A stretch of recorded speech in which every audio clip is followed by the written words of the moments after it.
karena istri saya tiba-tiba pingsan hanya 4 menit ya tadi sebelum acara dimulai, dan sepertinya dia terlalu capek lelah karena merawat saya dan anak kami yang kemarin tiba-tiba muntah dan badannya panas semalaman. Tapi puji Tuhan tadi pagi masih bisa beribadah. Dan saya pun sejak hari Rabu alami ya batuk pilek ya. Sebenarnya biasa aja, cuman kalau alami di masa pandemi seperti horor. Tapi ya puji Tuhan ini mulai membaik. Tadi pagi pun dapat melayani dengan baik, puji Tuhan. Bukan karena saya atau kuat gagah saya, tetapi karena kemurahan Tuhan. Puji nama Tuhan. Dan saat sore hari ini mari kita lanjutkan. Sebelumnya mungkin pengumuman seperti biasa, minggu depan kita akan berfellowship lagi seperti biasa jam 4 sore. Demikian. Puji nama Tuhan. Nah, saat sore hari ini, minggu lalu kita sudah mendengar satu firman Tuhan yang ya istilahnya saya memang belum beri judul, tetapi kalau boleh diberi judul mungkin ya jangan jadi bodoh kembali. Mungkin kurang lebih firman Tuhan seperti itu minggu lalu. Dan ada satu hal yang saya janjikan minggu lalu, perihal tanda 666 ya, yang dibandingkan dengan pengalaman Nabi Yeskiel. Jadi sekali lagi sebagai rangkuman pertemuan minggu lalu, kita belajar bagaimana kehendak Tuhan ada kita jangan jadi bodoh kembali, yaitu kembali ke kehidupan lama kita, seperti jemaat Galatia yang sudah mengenal kemurahan Tuhan, tetapi mereka memilih hidup lagi di bawah hukum Taurat ya. Itu karena ada guru-guru palsu yang dari pihak kalangan orang Kristen tapi berlatar belakang Yahudi, yang mengajak mereka kembali ke hukum Taurat, dan itu adalah satu kebodohan ya. Dan kita mendengar bagaimana kalau kita tidak dihimbau menjadi bodoh atau kembali dalam hidup yang lama, artinya kita harus hidup dalam suatu hidup yang baru. Nah, hidup baru adalah orang-orang yang menerima anugerah dan hidupnya mau dipimpin oleh firman Tuhan dan Roh Kudus, yang mana itu menjadi satu lifestyle.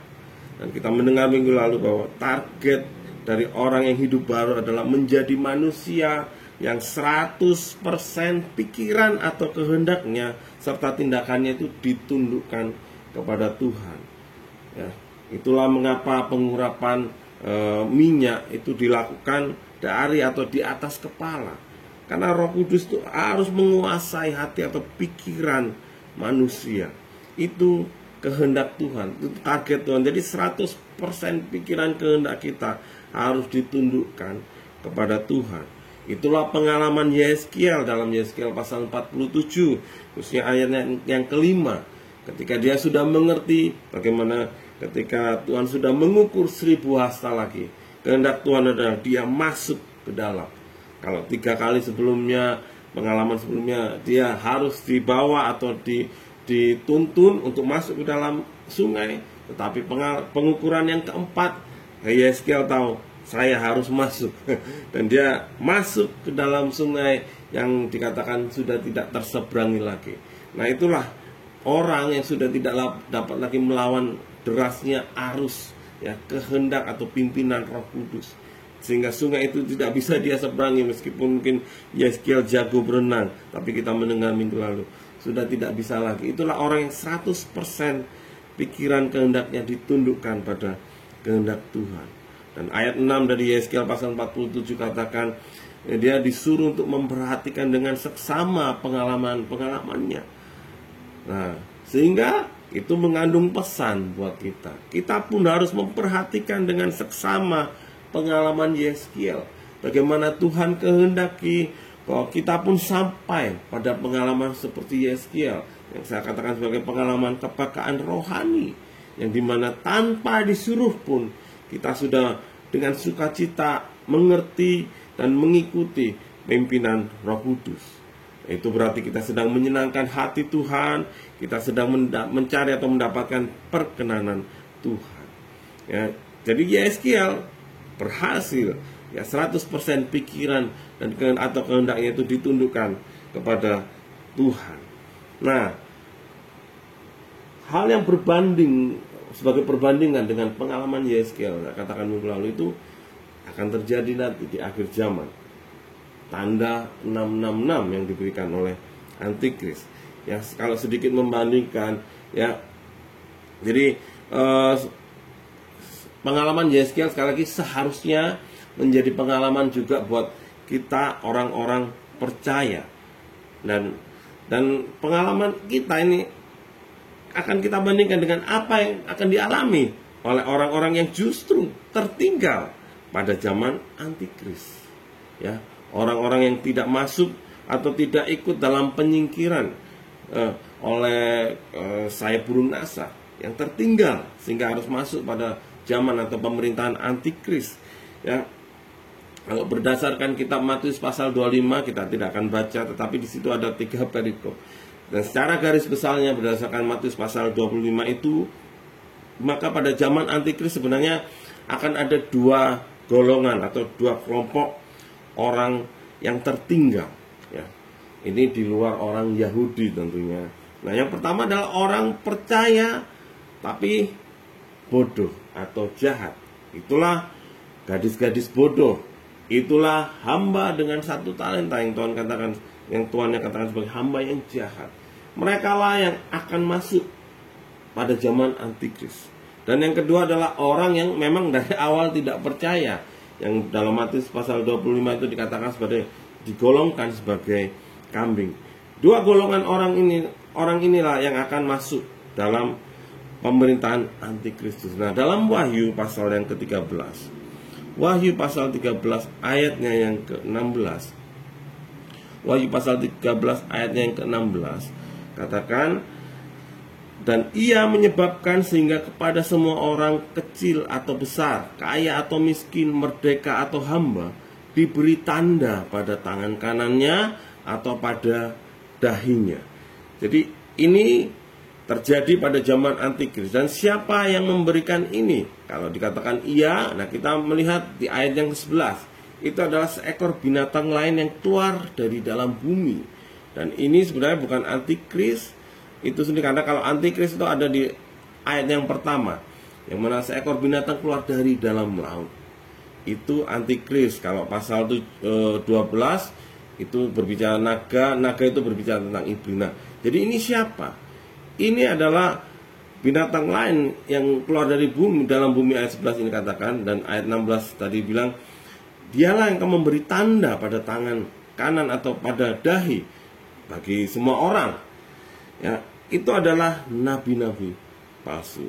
Ya, nabi-nabi palsu akan memaksa orang untuk menerima tanda pada dahi atau tangan sebagai penyembah naga atau penyembah iblis dan penyembah binatang pertama tadi, yaitu Antikris. Itu ayat yang keempat kita baca. Dan mereka, maksudnya seluruh dunia, ayat ketiga itu ya, orang-orang di seluruh dunia, mereka menyembah naga itu karena ia memberikan kekuasaan kepada binatang itu.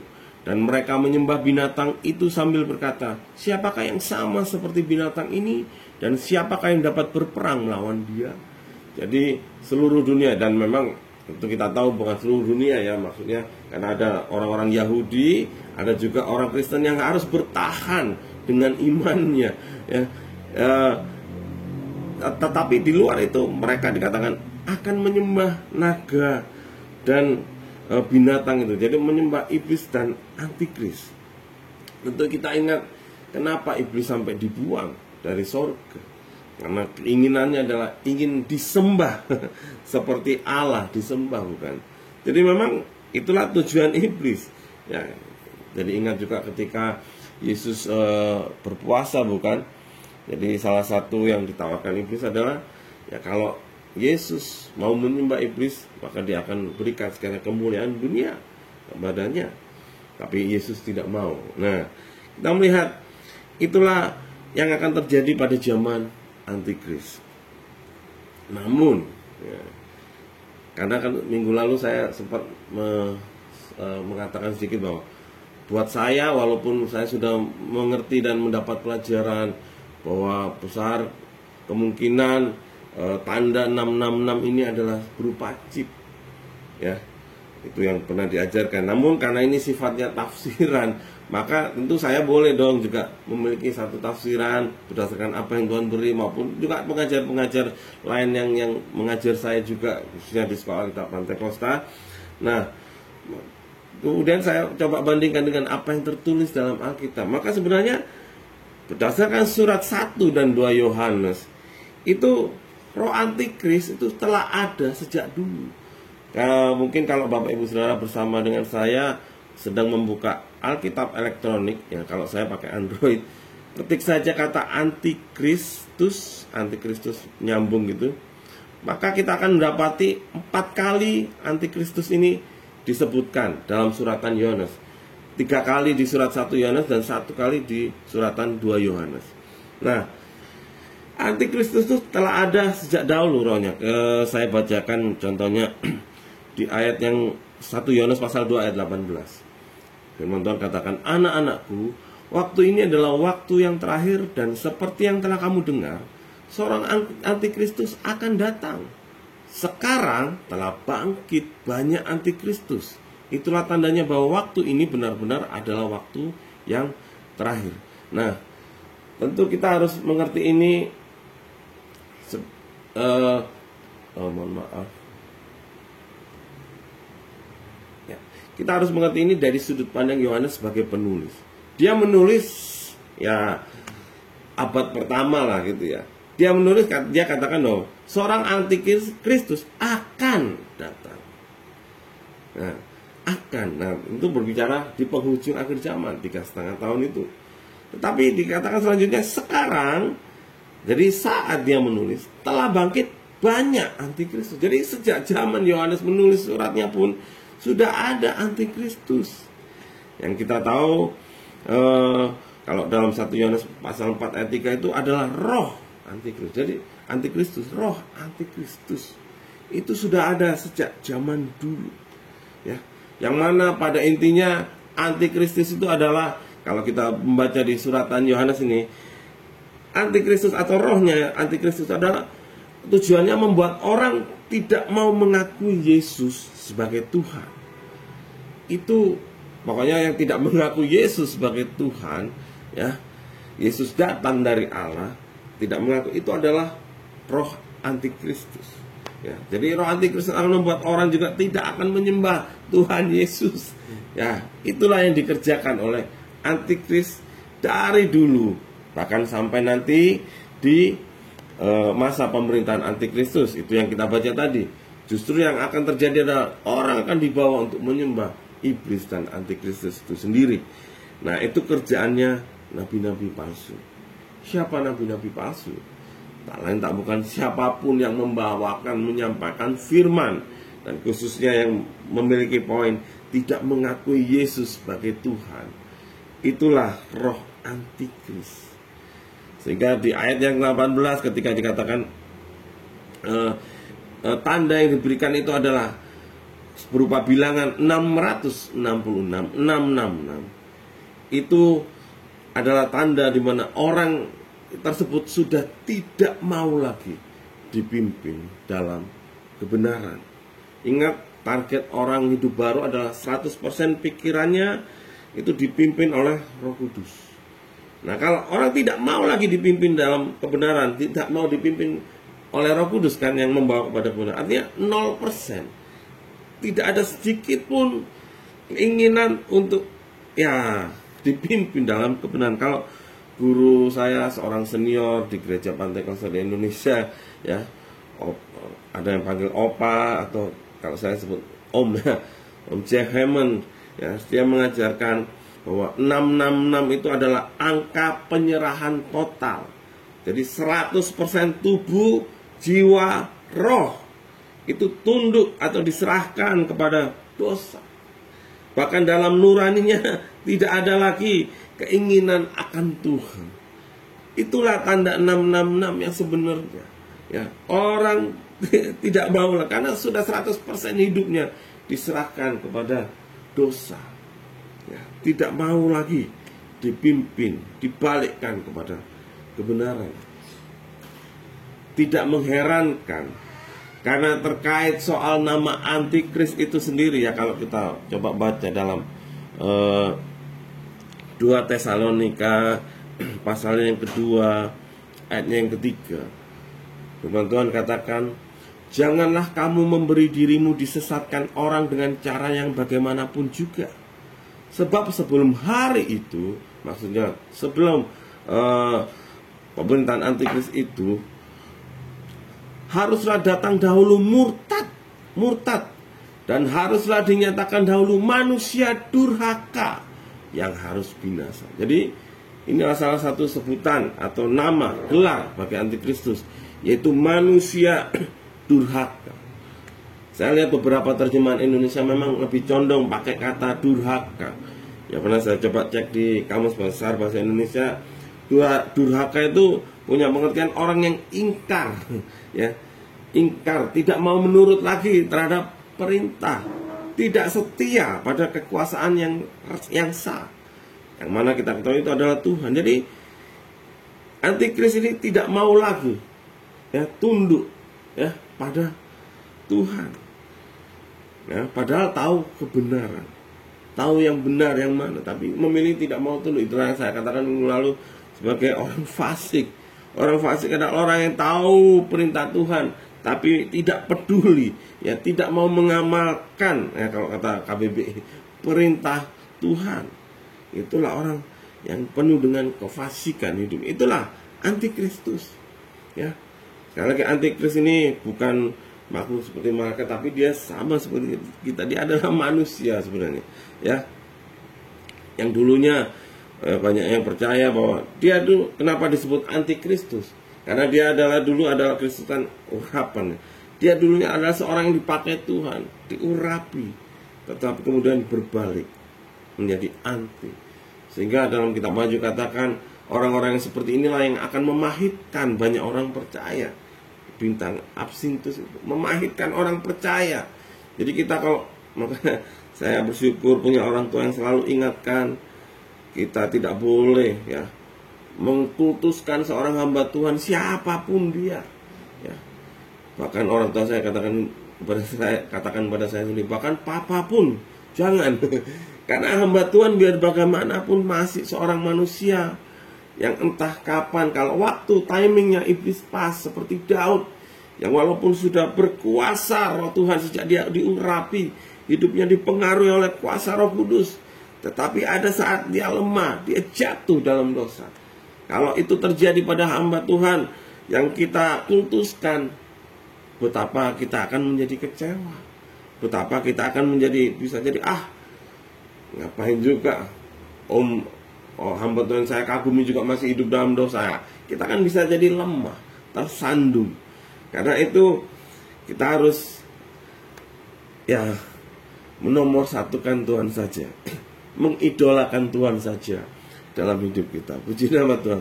Mohon maaf saya ambil seteguk air minum.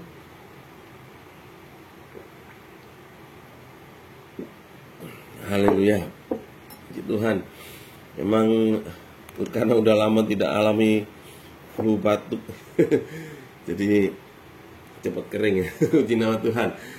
Nah, lanjut pada firman Tuhan. Jadi sekarang kita mengerti, tidak heran kalau tanda 666 itu menyatakan penyerahan total. Karena dari nama antikristus pun itu mengandung pengertian yang demikian, tidak mau tunduk kepada Tuhan, pada Roh Kudus. Nah, bagaimana dengan tanda yang diberikan dalam kitab Wahyu tadi yang katakan tanda itu akan diberikan di tangan dan pada tangan kanan atau pada dahinya, ayat Wahyu 13 ayat 16 tadi katakan. Nah, sebenarnya kalau berbicara tentang tanda di dahi dan di tangan, saya sudah singgung minggu lalu bahwa ini sebenarnya cara kerja Allah dulunya, yang mana kita tahu bahwa iblis itu suka meniru, suka mencontek kerjaannya Tuhan, tetapi dia tambahi. Ya, minggu lalu kita kenal ada Injil Plus, atau kalau dalam kasus Hawa itu firman diputar balikkan, apa aja. Intinya kalau zaman sekarang kita kenal istilah aspal, asli tapi palsu, asli tapi tidak benar. Nah, kalau tanda di tangan dan peringatan atau tanda di dahi ini, kalau kita melihat dalam Keluaran pasalnya yang ke-13, ya, ini adalah peristiwa menjelang orang Israel akan keluar dari tanah Mesir. Tentu kita tahu, jadi seputarannya menjelang ataupun sesudah bangsa Israel keluar dari tanah Mesir dalam Keluaran pasal 13 yang kita kenal secara singkat sebagai peristiwa Paskah. Nah, peristiwa Paskah ini harus menjadi ingat-ingatan buat orang Israel. Karena ayat 9 katakan, Keluaran pasal 13 ayat 9, hal itu maksudnya apa? Ayat 8 di atasnya, pada waktu keluar dari Mesir. Nah, hal itu bagimu harus menjadi tanda pada tanganmu dan menjadi peringatan di dahimu, supaya hukum Tuhan ada di bibirmu. Sebab dengan tangan yang kuat Tuhan telah membawa engkau keluar dari Mesir. Jadi ada tanda di tangan dan ada menjadi peringatan di dahi. Dan ini diulang kurang lebihnya di ayat yang ke-16. Hal itu harus menjadi tanda pada tanganmu dan menjadi lambang di dahimu. Sebab dengan kekuatan tangannya Tuhan membawa kita keluar dari Mesir. Nah, berbicara tentang menjadi peringatan di ayat 9 ini, rupanya saya cek di bahasa aslinya berbeda dengan ayat 16 ketika dikatakan menjadi lambang. Saya tidak mencatat kata aslinya, tetapi pengertiannya kurang lebih demikian. Ketika dikatakan dalam ayat 9 menjadi peringatan di dahi, maka ini tentu peringatan akan peristiwa Paskah, ya. Sekali lagi di ayat 8, bagaimana Allah membawa bangsa Israel keluar dari perbudakan Mesir. Dan Bapak Ibu Saudara, ingatkah kita, siapakah yang selalu akan mengingatkan kita akan firman Tuhan? Bukankah Roh Kudus? Itu yang tertulis dalam Yohanes pasal 14 ayat 26. Yohanes pasal 14 ayat 26.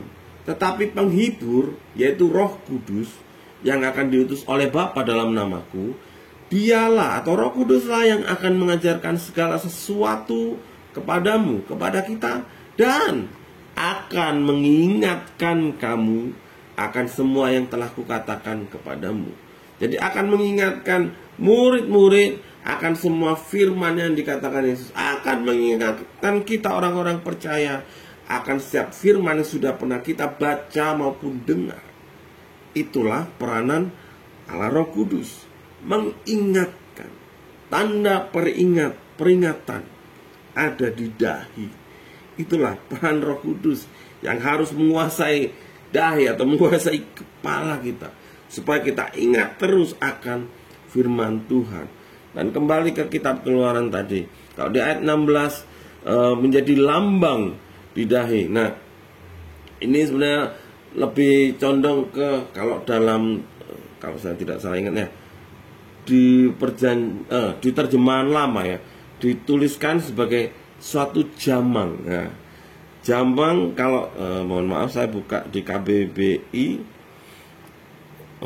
kata jamang ini adalah suatu perhiasan kepala atau ikat kepala. Nah, gampangannya seperti itu. Jadi sesuatu yang ditaruh di kepala, dan lebih tepatnya itu mengikat. Saya belum melihat ada orang yang menafsir demikian, maka saya mengingat-ingat peristiwa orang kalau mengikat kepalanya. Yang mohon maaf saja, saya jadi ingat ada satu film yang mungkin Bapak Ibu sudah tahu, Rambo. Itu kalau dia sudah mau perang, dia ikat kepalanya. Sama beberapa film juga seperti demikian. Dan akhirnya saya coba-coba browse di Google, saya dapati memang orang yang punya ikat kepala, khususnya kalau Bapak Ibu Saudara nanti bisa cari juga ya. Sebagai contoh itu di Bali ya, yang terkenal dengan udeng ya. Nah, itu punya filosofi rupanya ya. Bagaimana di Bali itu filosofinya ketika orang pakai udeng itu adalah orang yang sedang memusatkan, atau ya tepatnya itu mendisiplinkan pikiran. Bahkan kalau saya baca satu artikel lagi, Udan di Bali itu macam-macam, dari bentuk ikatannya, warnanya, macam-macam. Nah, sehingga buat saya ketika ini harus diikat di kepala, ini adalah orang yang sudah siap, ya, atau orang yang menyatakan diri bertekad untuk melakukan firman Tuhan. Sudah nggak ada kata untuk mau berbalik atau mundur lagi, ya, tidak mau memalingkan hati lagi, ya, terhadap yang lain. Bukankah Yesus katakan, saya jadi ingat, orang yang siap membaca tidak boleh menoleh ke belakang. Jadi ikat kepala ini siap melakukan satu pekerjaan, melakukan firman Tuhan, tepatnya melakukan kebenaran. Dan itulah tanda di tangan, ya. Tangan, kalau kita melihat dalam Pengkhotbah pasal 9 ayat 10 bagian A saja, dikatakan segala sesuatu yang dijumpai tanganmu untuk dikerjakan, kerjakanlah itu sekuat tenaga. Nah, kalau saya terjemahkan di sini berarti kalau kita sekarang diberikan satu firman untuk dikerjakan, lakukan itu dengan sekuat tenaga kita, dengan, ya, segenap jiwa kita, ya. Itulah yang Tuhan kehendaki, ya, ketika Tuhan ingin bahwa peristiwa Paskah itu, atau peristiwa Paskah waktu bangsa Israel keluar dari Mesir ini menjadi tanda di peringatan di dahi, ya, menjadi tanda juga di tangan mereka, ya, supaya mereka adalah menjadi orang-orang yang siap untuk melakukan firman, ya, tentu dengan pertolongan Allah Roh Kudus, ya, karena Allah Roh Kudus yang mengingatkan akan firman, ya. Dan kemudian saya mendapati, ya, kalau memang ini adalah hal yang Tuhan siapkan buat tangan untuk dikerjakan, maka saya tidak bisa lepas dari orang yang siap. Saya katakan tadi seperti Rambo, siap perang. Berbicara perang, tentu kita akan ingat Efesus pasal 6, bukan? Perlengkapan rohani. Dari beberapa perlengkapan rohani kita baca saja dari ayat yang ke 14, ya. Di situ ada ikat pinggang, kemudian ada baju sirah, ada kasut atau sepatu, ya, dan kemudian ada perisai, kemudian ada ketopong atau helm, itu, ya, dan pedang. Nah, kalau saya bertanya kepada kita, kira-kira dari sekian banyak perlengkapan rohani, mana yang kita pakai atau pegang? Mana? Pasti ada dua, bukan? Pedang dan perisai. Itu ada, harusnya ada pada tangan kita ketika kita adalah orang yang siap berperang. Nah, firman Tuhan dikatakan di sini pedang roh, yaitu firman Tuhan, ada di tangan kita. Juga perisai iman ada di tangan kita. Nah, saya memaknai demikian. Dalam kita melakukan firman Tuhan, kan melakukan firman Tuhan itu kan peperangan rohani, bukan? Itu yang dituliskan dalam Efesus pasal 6 ini. Jadi perjuangan kita bukanlah melawan darah dan daging. Nah, karena kita sedang dalam posisi berperang, maka itu adalah posisi ketika kita siap melakukan firman Allah terus dalam hidup kita. Nah, kita harus tetap terus menyerang dengan pedang firman Tuhan itu, ya, seperti Yesus yang mematahkan setiap muslihat iblis ketika dia berpuasa, ya. Habis berpuasa mau berbuka, Yesus serang setiap muslihat iblis dengan pedang roh, yaitu firman Tuhan, ya. Ada tertulis, ada tertulis, ada tertulis. Yesus selalu lawan dengan firman. Dan jangan lupa, sembari kita menyerang, jangan lupa sesekali ada baiknya juga kita bertahan dengan perisai iman. Mohon maaf, saya minum lagi.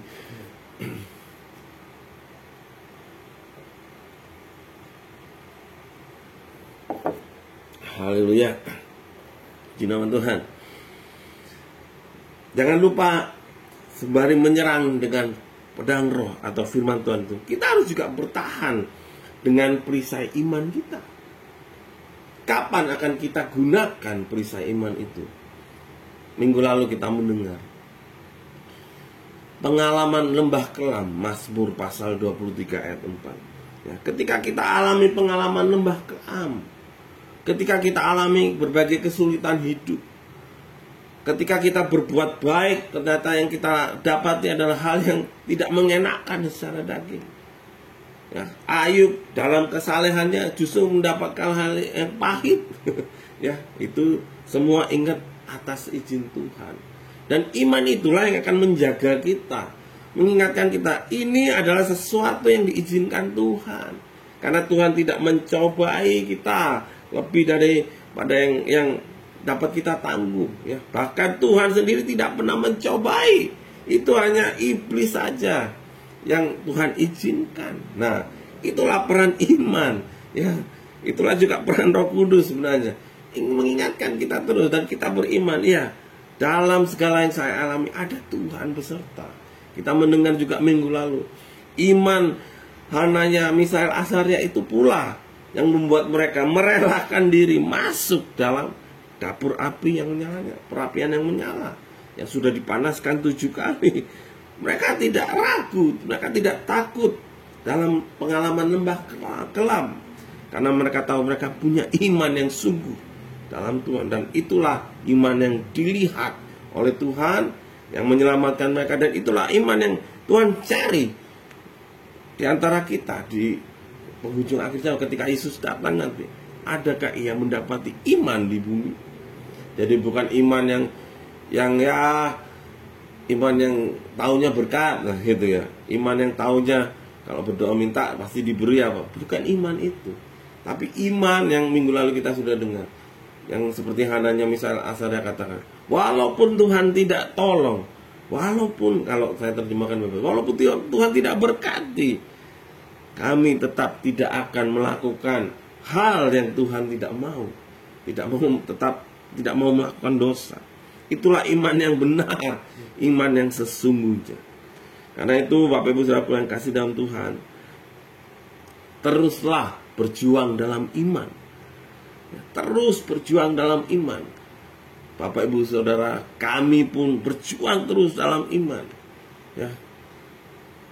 Ini yang ya semalam saya telepon orang tua saya. Pak, bagaimana ini? Besok mau melayani suara begini. Kemudian George, anak kami, kemarin tiba-tiba saja karena muntah, tiba-tiba panas, sehingga waktu latihan musik hanya istri saya dan anak di mobil. Bagaimana nih Pak? Aduh, Papa saya cuma katakan, ya kamu manusia ya, dan kita dengarkan minggu lalu, daging kita tidak mampu, kita lemah. Manusia itu penuh dengan kelemahan. Dan saya bawakan itu tadi pagi. Paulus akui, dan dia sadar aku lemah, tapi justru dalam kelemahan Tuhan katakan kuasanya sempurna. 2 Korintus pasal 12. Ya, jadi sehingga Paulus tuliskan, ketika aku lemah maka aku kuat. Jadi ini pernyataan yang aneh, tetapi tentu kita tahu karena kita mendengar minggu lalu, manusia dengan segala kelemahannya, kalau manusia itu sadar, maka dia akan mencari kekuatan, sosok yang lebih kuat. Dan itu tak lain adalah Allah sendiri, Roh Kudus sendiri, Tuhan sendiri. Itulah yang harus kita cari dalam hidup ini, sehingga kita bisa kuat, berjuang dalam iman, bertahan dalam iman. Dan itulah orang tua saya katakan semalam, Bapak saya doakan. Jadi beriman, pasti sembuh, pasti bisa. Ya, bukan kamu, tapi Tuhan yang mampukan. Puji Tuhan, saya dikuatkan lagi, diingatkan kembali. Jadi kalau Roh Kudus bekerja, bisa lewat apapun Bapak Ibu Saudaraku. Bisa diingatkan mungkin lewat peristiwa alam, diingatkan lewat orang, bahkan orang jahat pun bisa Tuhan pakai. Sedangkan keledai Biliam saja Tuhan bisa pakai, bukan? Jadi jangan merasa mungkin orang sudah tua, sudah cukup berumur, tetapi kalau dinasehatin orang muda tidak mau dengar-dengaran, ya. Jadi itu orang bebal namanya. Jadi harus tetap mau dengar-dengar, karena kalau Roh Kudus berbicara itu lewat apapun bisa. Puji Tuhan. Ya. Dan teruslah berjuang dalam iman sekali lagi. Dan nantikanlah saat di mana dalam Wahyu pasal 22, ini adalah bagi kita yang mau terus berjuang dalam iman. Wahyu pasal 22 ayat 3 dan 4. Maka tidak akan ada lagi laknat, tidak akan ada lagi dosa maksudnya. Tata Allah dan tata anak domba akan ada di dalamnya, dan hamba-hambanya akan beribadah kepadanya. Dan mereka atau hamba-hambanya itu tadi akan melihat wajahnya, dan namanya akan tertulis di dahi mereka. Jadi nama Allah akan tertulis di dahi kita, hamba-hambanya. Kalau berbicara hamba, sekali lagi hamba itu orang yang melakukan sesuai apapun keinginan tuannya. Hamba mungkin istilahnya terlalu sopan, makanya hamba Tuhan. Sebenarnya istilah paling tepat saya suka sekali, orang tua saya mengajar demi budak. Itu yang paling tepat, budaknya Tuhan. Namanya budak, dia tidak ada satupun harusnya ya perkataan untuk membantah ya. Hamba, tuannya katakan harus dia katakan, meskipun dia sudah capek apa, layani aku dulu. Itu kan Yesus katakan. Dia tetap hamba atau budak itu harus layani tuannya terlebih dahulu. Nah, bagaimana mungkin akan bisa lakukan kalau hamba atau budak ini tidak 100% ya diubahkan pikirannya. Nah, itulah budak Tuhan itu harus 100% pikirannya diubahkan, sehingga tidak ada satupun perkataan dari mulutnya yang keluar untuk ngedumel gitu ya, untuk ngomel ketika melakukan firman Tuhan. Nah, maka budak Tuhan, hamba Tuhan yang 100% demikianlah yang akan pantas nanti Tuhan panggil sebagai hambaku yang baik dan setia. Dan ayat yang terakhir dalam 2 Korintus pasal 3.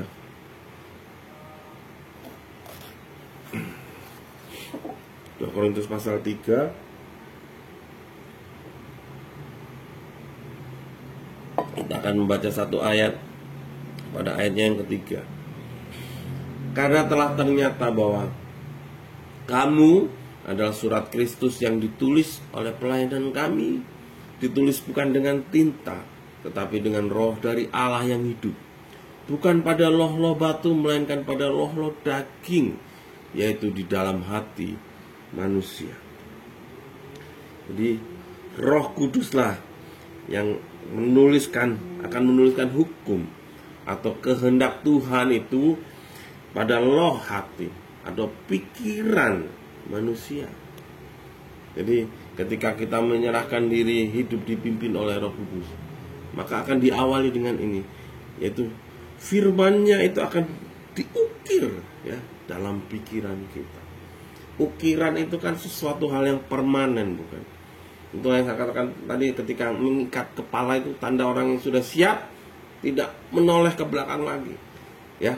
Jadi sudah membulatkan tekadnya. Jadi sama seperti diukir ya. Ukiran itu tidak akan berubah ya. Jadi inilah peran atau tugas Allah Roh Kudus dalam hidup kita. Dia akan tanamkan benar-benar firman itu. Dia akan benar-benar berikan kekuatan bagi kita, memberikan dorongan bagi kita untuk terus lakukan firman Tuhan. Sekali lagi, ketika hukum Tuhan, firman Tuhan itu tertanam dalam pikiran kita, terukir dalam pikiran kita ya. Tetapi ingat, daging kita masih lemah.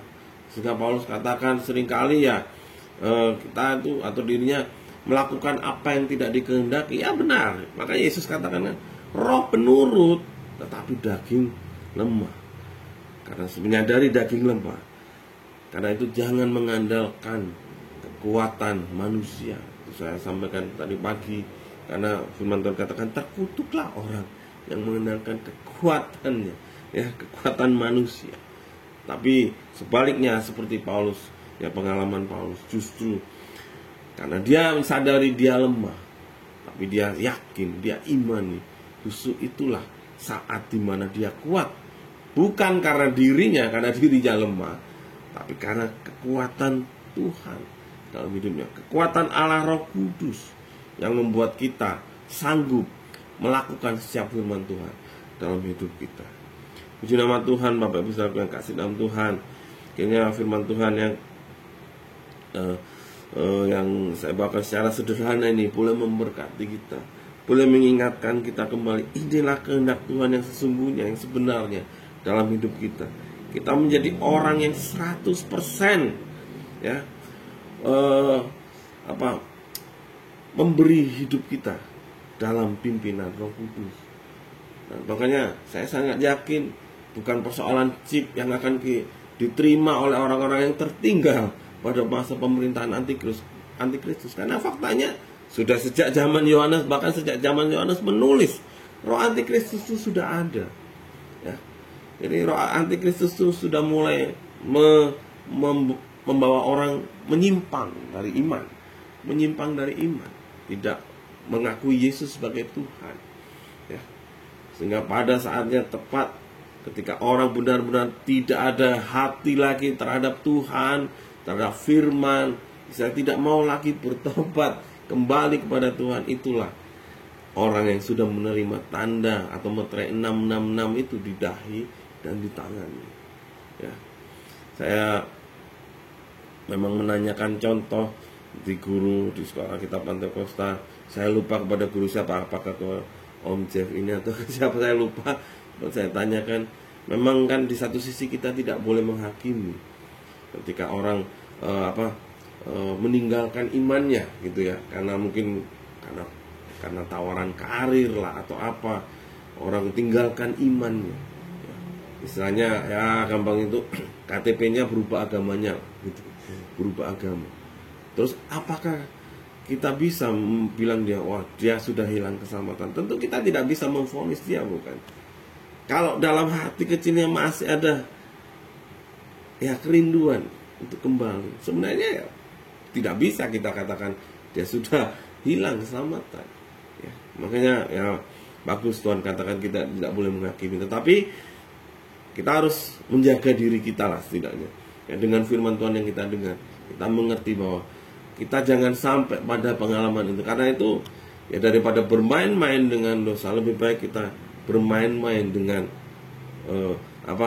maksudnya bermain-main dalam pengalaman rohani bersama dengan Tuhan. Kita suka mengalami pengalaman baru. Saya utarakan juga kan minggu lalu.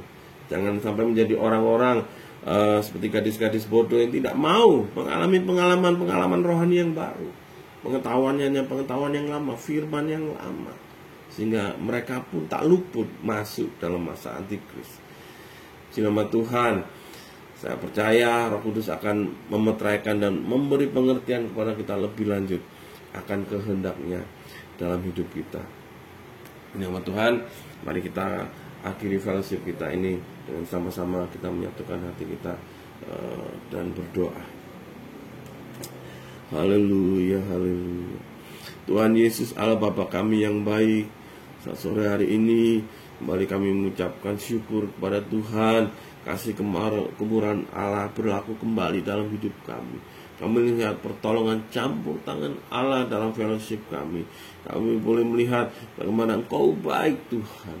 Oh Tuhan, iblis tidak suka dengan apa yang kami lakukan, sehingga dengan segala caranya dia mencoba menghalangi kami Tuhan untuk melangsungkan fellowship ini. Tapi kami percaya, kami bersyukur Tuhan bahwa Engkau tetap mengasihani kami, Engkau tetap berpihak pada kami Tuhan. Karena itu fellowship ini dapat terus berjalan Tuhan dengan segala keterbatasan yang ada. Tapi kami mengucap syukur dalam fellowship ini sedikit, oh Tuhan, rasa syukur yang kami naikkan lewat doa, penyembahan kami Tuhan, pujian kami, terimalah Tuhan akan semuanya.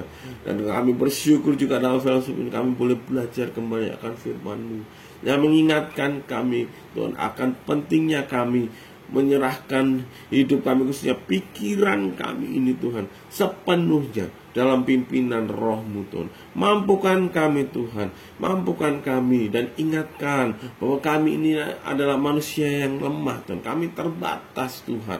Kami dapat Tuhan mudah jatuh dalam dosa Tuhan. Tetapi ketika firman-Mu ada dalam pikiran kami, terukir dalam roh hati kami, ketika Allah Roh Kudus memimpin kami Tuhan, kami percaya kami akan sanggup, kami akan dimampukan, kami akan dihiburkan, dikuatkan ketika melakukan setiap firman Tuhan dalam hidup kami. Meskipun itu akan akan membawa kami kepada pengalaman lembah kelam sekalipun Tuhan. Kami percaya, kami tidak takut, kami tidak bimbang. Karena tongkat dan gadamu, firman dan rohmu, itulah yang menghibur kami Bapa. Terima kasih Yesus. Terima kasih Tuhan. Terus Tuhan bentangkan rahasia-rahasia firman buat kami, agar kami mempersiapkan hidup kami menjelang kedatangan Tuhan. Terpujilah nama Tuhan kekal sampai selamanya. Dan saat sore hari ini Tuhan, seberapapun kami yang terhimpun dalam fellowship ini Tuhan, mungkin kami tidak bisa melangsungkan secara live Tuhan, tapi seberapapun kami yang terhimpun dalam fellowship ini Tuhan, kami percaya Tuhan sudah melawati, menilai kami pribadi lepas pribadi Tuhan. Engkau lawati kami Tuhan, baik Tuhan, Opa Max yang ada, Fresh Care yang ada, maupun Tante Hana Saleh dari rumahnya yang ada Tuhan, beserta dengan kami hamba Tuhan. Kami percaya Tuhan Kau sudah mengasihani kami Tuhan. Rahasia firman ini bukan karena hamba-Mu, tetapi karena Tuhan Kau yang memberitahukan kepada kami Tuhan. Pentingnya kami menjaga hidup kami Tuhan, tidak melihat kepada yang lain Tuhan, tetapi berfokus pada diri kami dan kepada Tuhan. Itulah yang penting dan utama demi keselamatan kami. Terima kasih Tuhan. Dan kami semua yang sudah terhimpun saat sore hari ini, kami yakin dan percaya Kau sudah memberkati kami Tuhan. Kami percaya Tuhan akan menyertai kami juga sepanjang minggu berjalan ini, dalam setiap aktivitas pekerjaan kami, apapun yang kami lakukan kerjakan. Kami percaya bersama Allah Roh Kudus kami cakap, kami sanggup melakukan, menyelesaikan tugas dan tanggung jawab kami. Dan lebih daripada itu, jadikanlah kami terang, berkat dan saksi-Mu Tuhan, sehingga lewat hidup kami juga mendapat membawa jiwa-jiwa datang kepada Tuhan. Terpujilah nama-Mu Bapa. Terima kasih ya Tuhan, lawati kami dalam setiap pergumulan kami, pencobaan kehidupan kami Tuhan. Lalu Tuhan ingatkan kami ada penghiburan dari Engkau ya Tuhan, dan lepaskan kami juga dari segala yang jahat Tuhan. Bahkan mungkin kami mengalami sakit, penyakit, kelemahan tubuh, kami percaya kuasa biru-Mu sudah menjamah, sembuhkan kami Tuhan, dalam nama Tuhan Yesus Kristus. Terima kasih ya Tuhan. Terpujilah nama-Mu ya Bapa. Dan kami berdoa juga Tuhan, berikan pada istri hamba-Mu, entah apa yang terjadi dalam hidupnya, mungkin kelemahan tubuh atau kecapean, apapun Tuhan, tapi kami percaya Kau sudah memberikan kekuatan dalam hidupnya Tuhan. Terima kasih Yesus, terima kasih Tuhan. Dan sedikit Tuhan, di waktu ini Tuhan, kami pun mau sedikit bersyafaat Tuhan buat bangsa negara kami Indonesia ini Tuhan. Segala kita lawati bangsa kami dengan hujan pertobatan-Mu, kasih bangsa kami. Bangsa kami butuh Tuhan, bangsa kami butuh diselamatkan. Karena itu Tuhan, pakailah setiap sarana media sosial, apapun itu yang dapat Tuhan pakai untuk menyebarkan, mengabarkan Injil-Mu. Tuhan pakai dan urapi semata untuk kemuliaan nama Tuhan. Dan hamba-hamba Tuhan yang melayani di baliknya Tuhan, hamba-hamba Tuhan sebagai gembala-gembala sidang dimanapun berada, apapun panggilan pelayanan hamba-hamba-Mu Tuhan, Tuhan ingatkan kami bahwa kami hanyalah hamba Allah saja. Kami hanyalah alat Tuhan. Pakai kami Tuhan seturut kehendak-Mu demi kemuliaan nama-Mu Tuhan saja Tuhan. Jauhkan kami dari setiap motivasi yang salah, motivasi daging, motivasi dunia, apapun Tuhan, mencari kehormatan apapun Tuhan. Jauhkan kami dari setiap hal-hal yang demikian Tuhan. Karena itu akan membuat kami justru menjadi pelaku-pelaku kejahatan di mata Tuhan. Terima kasih ya Tuhan, terima kasih. Dan kami ingat juga buat pemerintah kami, dari tingkat pusat, daerah, sampai dengan yang ada di lingkungan RT RW kami Tuhan. Berkati pemerintah kami, pakai mereka juga sebagai alat Tuhan untuk menyatakan kehendak-Mu atas bangsa kami Bapa. Terima kasih Yesus, terima kasih ya Tuhan. Terpujilah akan nama-Mu. Kami ingat juga Tuhan buat terkasih kami Tante Nuri, hamba-Mu di Manado sana Tuhan, dalam pergumulannya, perjuangannya melawan sakit kanker yang ada Tuhan. Beri iman, penghiburan dalam hidupnya, dan kami percaya atas perkenanan Tuhan, Tuhan, sakit penyakit yang dialami juga boleh sembuh dalam nama Tuhan Yesus Kristus. Karena kuasa pilihan-Mu tetap sama, dulu, sekarang, sampai selamanya. Terima kasih Tuhan. Inilah menjadi seru doa sembahyang kami Tuhan. Dengarlah Tuhan, dan jawablah seturut dan sesuai kehendak Tuhan. Kami peralaskan doa kami, setelah kami akhiri fellowship kami sore hari ini, hanya di dalam nama Tuhan Yesus Kristus. Dan mari Bapak Ibu Saudaraku yang kasih dalam Tuhan, pulang bawa dan terimalah segala berkat, rahmat, anugerah, damai sejahtera dari Allah Bapa di surga, kemurahan cinta kasih sayang dari Yesus Kristus anak Allah yang tunggal, persekutuan pimpinan penghiburan sukacita diberikan oleh Allah Roh Kudus juga kiranya menyertai kita hari ini sampai Yesus datang kembali, di dalam nama Tuhan Yesus Kristus. Haleluya, amin. Di nama Tuhan, selamat sore saya ucapkan kepada kita semua. Kaki selamat hari Minggu, Tuhan memberkati. Haleluya.